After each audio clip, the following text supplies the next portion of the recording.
I am originally from Kuwait. Moved here for my bachelor's in liberal arts.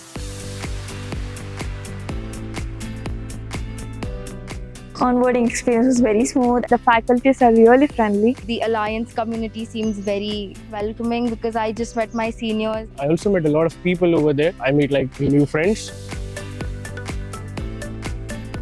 Liberal arts, I've always been passionate about the arts, humanities. I was looking for universities that offer the chemistry program, and Alliance was one of those.